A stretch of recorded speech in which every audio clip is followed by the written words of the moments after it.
ಈ ಒಂದು ಕಾರ್ಯಕ್ರಮದಲ್ಲಿ ಭಾಗವಹಿಸಿರ್ತಕ್ಕಂಥ ಸಮಸ್ತ ನಾನು ಅಪ್ಪೋರಿಗೆ ಕೇಳಿದೆ, ಏನು ಎಷ್ಟೊಂದು ಜನಸ್ತೋಮ ಇದು ಏನಿದು ಅನ್ನೋಂಥ ಮಾತನಾಡಿದಾಗ ಅಪ್ಪೋರು ಹೇಳಿದ್ರು, ಇವೆಲ್ಲ ಗಟ್ಟಿಯಾಗಿರ್ತಕ್ಕಂಥ ಬೀಜ ಸಿದ್ದು ಇದು ಇದೇ ಊರಿನವರಲ್ಲ, ಬೇರೆ ಬೇರೆ ಜಿಲ್ಲೆಯಿಂದ ಬೇರೆ ಬೇರೆ ತಾಲೂಕಿನಿಂದ ಈ ಒಂದು ಕಾರ್ಯಕ್ರಮದಲ್ಲಿ ಮಡಿವಾಳೇಶ್ವರರ ಒಂದು ಭಕ್ತಿಗೆ ಪಾತ್ರರಾಗಲಿಕ್ಕೆ ಬಂದಿರತಕ್ಕಂಥ ಗಟ್ಟಿ ಭಕ್ತರು ಇವರೆಲ್ಲ ಅಂತ ಹೇಳಿದ್ರೆ ನನಗೆ ಭಾಳ ಹೆಮ್ಮೆ ಅನ್ನಿಸ್ತಾ ಇದೆ. ಯಾವ ರೀತಿ ಮಡಿವಾಳೇಶ್ವರರು ಒಂದೊಂದು ಶತಮಾನದಲ್ಲಿ ಒಬ್ಬೊಬ್ಬರು ಶರಣರು ಸಂತರು ಹುಟ್ಟುತ್ತಾರೆ. ಯಾಕಂದ್ರೆ ಎಲ್ಲ ಸಮಯದಲ್ಲಿ ಎಲ್ಲ ಕ್ಷೇತ್ರದಲ್ಲಿ ಶರಣರು ಹುಟ್ಟುವುದಿಲ್ಲ. ಇವತ್ತ ಬುದ್ಧ ಬಸವ ಅವರೆಲ್ಲ, ಬುದ್ಧ ಮಹಾವೀರ ಅವರೆಲ್ಲ ಆದ ನಂತರ ಬಸವಣ್ಣನವರು 12ನೇ ಶತಮಾನದಲ್ಲಿ ಏನು ಒಂದು ಅನುಭವ ಮಂಟಪವನ್ನು ಸ್ಥಾಪಿಸುವ ಮೂಲಕ ಇಡೀ ಪ್ರಪಂಚಕ್ಕೆ, ಇಡೀ ಜಗತ್ತಿಗೆ ಮೊಟ್ಟ ಮೊದಲನೇದಾಗಿ ಪಾರ್ಲಿಮೆಂಟನ್ನು ಕೊಟ್ಟಿರ್ತಕ್ಕಂಥ ಕೀರ್ತಿ ಯಾರಿಗಾದ್ರೂ ಸಲ್ಲುತ್ತಿದ್ರೆ ಅದು ಬಸವಣ್ಣನವ್ರಿಗೆ ಅನ್ನುವಂಥ ಮಾತನ್ನು ಕೂಡ ಇವತ್ತಿನ ದಿವಸ ನಾವು ಹೇಳಬೇಕಾಗ್ತದೆ.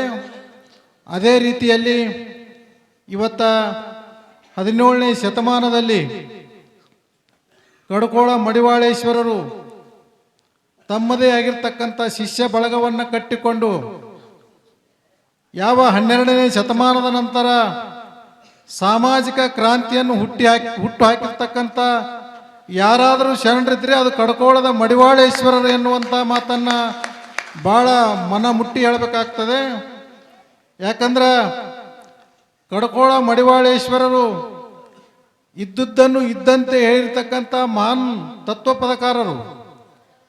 ಈ ನಾಡಿನಲ್ಲಿ ಇಡೀ ಭಾರತ ದೇಶದಲ್ಲಿಯೇ ಶ್ರೇಷ್ಠ ತತ್ವಪದಕಾರರು ಯಾರಾದರೂ ಇದ್ರೆ ಅದು ಕಡಕೋಳ ಮಡಿವಾಳೇಶ್ವರರು ಎನ್ನುವಂಥದ್ದನ್ನು ಕೂಡ ನಾವು ಯಾರೂ ಕೂಡ ಮರೆಯುವಂಥದ್ದಲ್ಲ.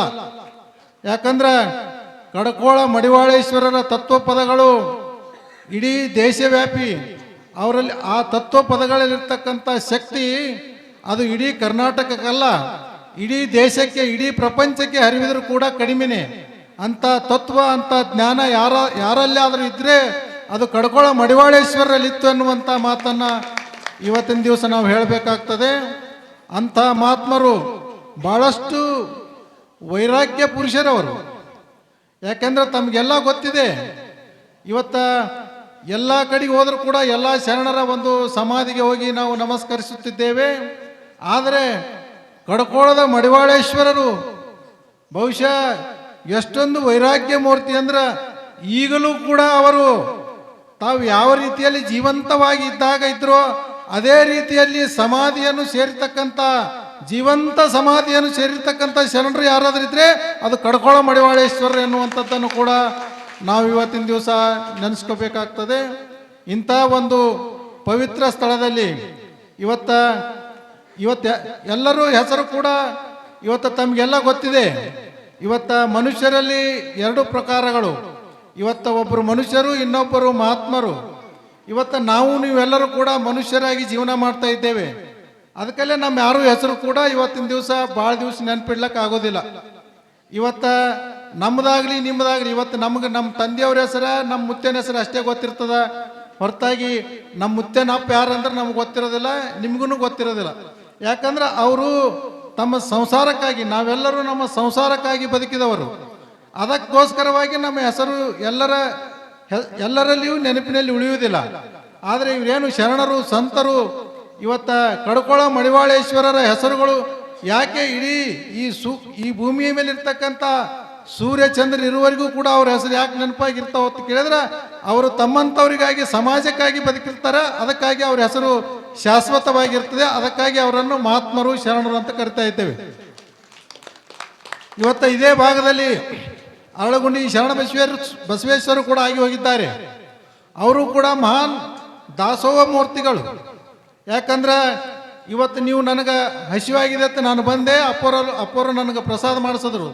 ನನಗೆ ನೀರಡಿಕೆ ಆಗಿದೆ ಅಂತ ಬಂದಾಗ, ನನಗೆ ಬಾಯಾರಿಕೆ ಇದೆ ಅಂತ ಬಂದಾಗ ನೀರು ಕೊಡ್ತಾರೆ. ಆದ್ರೆ ಅರಳಗುಂಡಿಗೆ ಶರಣ ಬಸವೇಶ್ವರರು ಯಾವ ಪಶು ಪಕ್ಷಿಗಳಲ್ಲಿಯೂ ಕೂಡ ಪಶು ಪಕ್ಷಿಗಳಲ್ಲಿಯೂ ಕೂಡ ನಮ್ಮಂತೆ ಅವುಗಳಿಗೂ ಕೂಡ ಹಸಿವಿದೆ, ಅವುಗಳಿಗೂ ಕೂಡ ಬಾಯಾರಿಕೆ ನೀರಡಿಕೆ ಇದೆ ಎನ್ನುವಂಥ ಮನೋಭಾವನೆಯನ್ನು ಕಂಡು ಅವುಗಳಲ್ಲಿಯೂ ಕೂಡ ಒಂದು ಮನುಷ್ಯತ್ವದ ಒಂದು ಗುಣಧರ್ಮವನ್ನು ಕಂಡು ಅವುಗಳಿಗೂ ಕೂಡ ನಮ್ಮಂತೆ ಒಂದು ಹಸಿವು ನೀರಡಿಕೆ ಇದೆ ಎನ್ನುವಂಥ ಒಂದು ದಾಸೋಹ ಎನ್ನುವಂಥ ಶಬ್ದಕ್ಕೆ, ದಾಸೋಹ ಎನ್ನುವಂಥ 3 ಅಕ್ಷರಕ್ಕೆ ಹೊಸ ಪರಿಕಲ್ಪನೆಯನ್ನು ಕೊಟ್ಟಿರ್ತಕ್ಕಂಥ ಶರಣರು ಯಾರಾದರೂ ಇದ್ರೆ ಅರಳುಗುಂಡಿಗೆ ಶರಣಬಸವೇಶ್ವರರು ಎನ್ನುವಂಥ ಮಾತನ್ನು ಕೂಡ ಇವತ್ತಿನ ದಿವಸ ನಾವು ಹೇಳಬೇಕಾಗ್ತದೆ.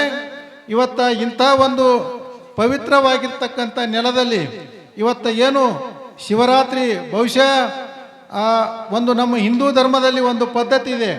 ಇವತ್ತ ಮಹಾಶಿವರಾತ್ರಿಯ ದಿನದಂದು ಇವತ್ತೇನಂದ್ರೆ ಕೈಲಾಸದಲ್ಲಿ ಶಿವ ಪಾರ್ವತಿಯರು ನಾಟ್ಯವಾಡ್ತಾರೆ, ತಾಂಡವಾಡ್ತಾರೆ ಎನ್ನುವಂಥದ್ದನ್ನು ನಾವು ಕೇಳಿದ್ದೇವೆ. ಆದರೆ ಇವತ್ತು ಪುಟಾಣಿಗಳು ಇವತ್ತೇನು ಇಲ್ಲಿ ಶಿವತಾಂಡವ ನೃತ್ಯವನ್ನು ಆಡ್ತಾ ಇದ್ರು, ಬಹುಶಃ ಈ ವರ್ಷ ಈ ಶಿವ ಪಾರ್ವತಿಯರು ತಾಂಡವಾಡುವುದು ಆ ಭೂಲೋಕದಲ್ಲಿ ಬಿಟ್ಟು ಈ ಕಡ್ಕೋಳ ಗ್ರಾಮದಲ್ಲಿ ಆಡಿದ್ದಾರೆ ಅನ್ನುವಂಥದ್ದನ್ನು ಕೂಡ ಆ ಮಕ್ಕಳಲ್ಲಿ ನಾವು ಕಾಣಬೇಕಾಗ್ತದೆ. ಅಂಥ ಒಂದು ಅದ್ಭುತವಾಗಿರ್ತಕ್ಕಂಥ ಶಿವ ತಾಂಡವ ನೃತ್ಯವನ್ನು ಆಡಿರ್ತಕ್ಕಂಥ ಮಕ್ಕಳಿಗೆ ಆ ಕಡ್ಕೋಳ ಮಡಿವಾಳೇಶ್ವರರ ಕೃಪೆ ಸದಾ ಇರಲಿ ಅನ್ನುವಂಥ ಮಾತನ್ನು ಕೂಡ ಇವತ್ತಿನ ದಿವಸ ಹೇಳಬೇಕಾಗ್ತದೆ. ನಾವೆಲ್ಲರೂ ಕೂಡ ಹಳ್ಳಿಯಿಂದ ಬಂದಿರತಕ್ಕಂಥವ್ರು, ನಾವು ಇವತ್ತು ವಕೀಲರಾಗಿದ್ರು ಕೂಡ ನಾವು ಇದೇ ಒಂದು ಹಳ್ಳಿಯ ರೈತರ ಮನೆಯಲ್ಲಿ ಹುಟ್ಟಿರ್ತಕ್ಕಂಥವರು. ಇವತ್ತು ಎಲ್ಲರೂ ಕೂಡ ಇನ್ನೂ ನಾವೆಲ್ಲರೂ ಕೂಡ ಹಳ್ಳಿಯ ಜನಾಂಗದವರು. ನಾವು ಮಕ್ಕಳಿಗಾಗಿ ಒಂದು ಏನು ನಾವು ಆಸ್ತಿಯನ್ನು ಮಾಡ್ತಾ ಇದ್ದೇವೆ, ಆ ಮಕ್ಕಳಿಗಾಗಿ ಆಸ್ತಿಯನ್ನು ಮಾಡುವುದನ್ನು ಬಿಟ್ಟು ಮಕ್ಕಳನ್ನೇ ಒಂದು ಆಸ್ತಿಯನ್ನು ಮಾಡುವ ಕೆಲಸದಲ್ಲಿ ನಾವೆಲ್ಲ ತೊಡಗಬೇಕಾಗ್ತದೆ. ಯಾಕಂದರೆ ನಾವು ಮಕ್ಕಳಿಗೆ ಒಳ್ಳೆಯ ಒಂದು ಶಿಕ್ಷಣ ಕೊಡುವಂಥ ಕೆಲಸ ನಾವೆಲ್ಲ ಮಾಡಿದಾಗ ಮಾತ್ರ ಈ ಭವ್ಯ ಭಾರತದ ಕನಸು ನನಸಾಗ್ತದೆ. ಯಾಕಂದ್ರೆ ಈ ಜ್ಞಾನಕ್ಕೆ ಇರ್ತಕ್ಕಂಥ ಶಕ್ತಿ ಮತ್ಯಾವುದಕ್ಕೂ ಇಲ್ಲ. ಒಂದು ಕಡೆ ಹೇಳ್ತಾರೆ, ಹೇಮ ನಿನ್ನದಲ್ಲ, ಭೂಮಿ ನಿನ್ನದಲ್ಲ, ಕಾಮಿನಿಯೂ ನಿನ್ನವಳಲ್ಲ, ಇದು ಜಗಕ್ಕಿಕ್ಕಿದ ವಿಧಿ ನೋಡ, ನಿನ್ನದೆಂಬುದು ಜ್ಞಾನ ರತ್ನ, ಅಂತಪ್ಪ ಜ್ಞಾನವನ್ನು ನೀ ಪಡೆದೇ ಆದರೆ ನಿನ್ನ ಬಿಟ್ಟು ಬೇರೆ ಶ್ರೀಮಂತರಿಲ್ಲ ಕಾಣ ಗುಹೇಶ್ವರ ಎನ್ನುವಂಥ ಮಾತನ್ನು ಇವತ್ತಿನ ದಿವಸ ಹೇಳಬೇಕಾಗ್ತದೆ. ಯಾಕಂದ್ರೆ ಮಕ್ಕಳು ತಾವೆಲ್ಲ ತಾಯಂದಿರು ಭಾಳಷ್ಟು ಜನ ಇದ್ದೀರಿ, ನಮಗೆಲ್ಲ ಭಾಳ ಹೆಮ್ಮೆ ಅನ್ನಿಸ್ತಾ ಇದೆ. ಯಾಕಂದ್ರೆ ಹೆಣ್ಣೊಂದು ಕಲಿತರೆ ಶಾಲೆಯೊಂದು ತೆರೆದಂತೆ ಅಂತ. ಯಾಕಂದ್ರೆ ಇಡೀ ಕುಟುಂಬದ ಜವಾಬ್ದಾರಿ ಹೆಣ್ಣು ಮಕ್ಕಳ ಮೇಲೆ ಇರ್ತದೆ. ಭಾಳಷ್ಟು ಮಕ್ಕಳು ಮೊಬೈಲಿನ ಒಂದು ಗೀಳಿಗಾಗಿ ತಮ್ಮ ವಿದ್ಯಾಭ್ಯಾಸಕ್ಕೆ ಕೊರತೆಯಾಗುವಂಥ ಕೆಲಸ ಮಾಡ್ತಾ ಇದ್ದಾರೆ.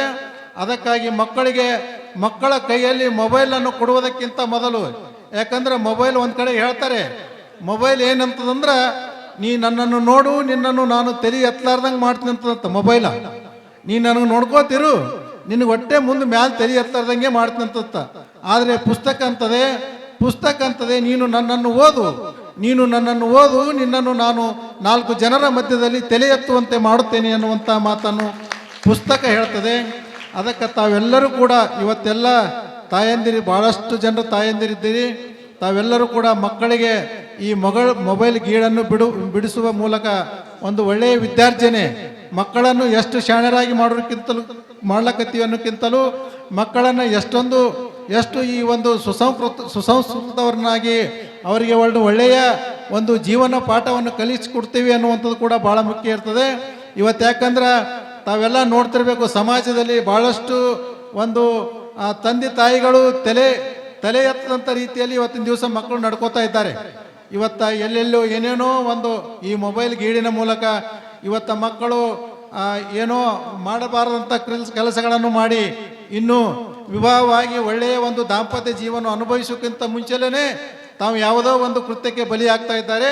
ಅಂತ ಯಾವುದೋ ಕೃತ್ಯಕ್ಕೆ ಬಲಿಯಾಗದಂಥ ರೀತಿಯಲ್ಲಿ ಮಕ್ಕಳನ್ನು ಒಂದು ಒಳ್ಳೆಯ ಸಂಸ್ಕೃತವಾಗಿರ್ತಕ್ಕಂಥ ದಾರಿಯಲ್ಲಿ ನಾವೆಲ್ಲ ನಡೆಸಿಕೊಂಡು ಹೋಗಬೇಕಾಗ್ತದೆ. ಯಾಕಂದ್ರೆ ಈ ರಾಷ್ಟ್ರ ಇಡೀ ಜಗತ್ತಿಗೆ ಯಾವಾಗಲೂ ಕೂಡ ಒಂದು ಗುರುವಿನ ಸ್ಥಾನದಲ್ಲಿ ಇರ್ತಕ್ಕಂಥ ರಾಷ್ಟ್ರ. ಯಾಕಂದರೆ ಇವತ್ತಿನ ಮಕ್ಕಳೇ ಮುಂದಿನ ಈ ರಾಷ್ಟ್ರದ ಪ್ರಜೆಗಳು. ಅಂತ ಒಂದು ಮಕ್ಕಳನ್ನು ನಾವೆಲ್ಲರೂ ಕೂಡ ಒಳ್ಳೆಯ ಒಂದು ತಿದ್ದಿ ಬುದ್ಧಿ, ಒಳ್ಳೆಯ ಒಂದು ವಿದ್ಯಾರ್ಜನೆ ಕೊಡಿಸುವಂಥ ಕೆಲಸ ಕೂಡ ಇವತ್ತಿನ ದಿವಸ ತಾವೆಲ್ಲ ಮಾಡಬೇಕಾಗ್ತದೆ. ಇಂಥ ಒಂದು ಪವಿತ್ರವಾಗಿರ್ತಕ್ಕಂಥ ಈ ಒಂದು ಕಾರ್ಯಕ್ರಮದಲ್ಲಿ ಮಹಾಶಿವರಾತ್ರಿಯ ದಿನದಂದು ಮಡಿವಾಳೇಶ್ವರ ಮಠದಲ್ಲಿ ಶಿವಜಾಗರಣೆ ಮಾಡುವಂಥ ಕಾರ್ಯ ಇವತ್ತು ಅಪ್ಪ ಅವರ ನೇತೃತ್ವದಲ್ಲಿ ನಡೆದಿರ್ತಕ್ಕಂಥದ್ದು ಇಡೀ ತಾಲೂಕಿಗೆ ನಮ್ಮೆಲ್ಲರಿಗೂ ಕೂಡ ಹೆಮ್ಮೆ ಎನ್ನುವಂಥ ಮಾತನ್ನು ಕೂಡ ಇವತ್ತಿನ ದಿವಸ ಹೇಳಬೇಕಾಗ್ತದೆ.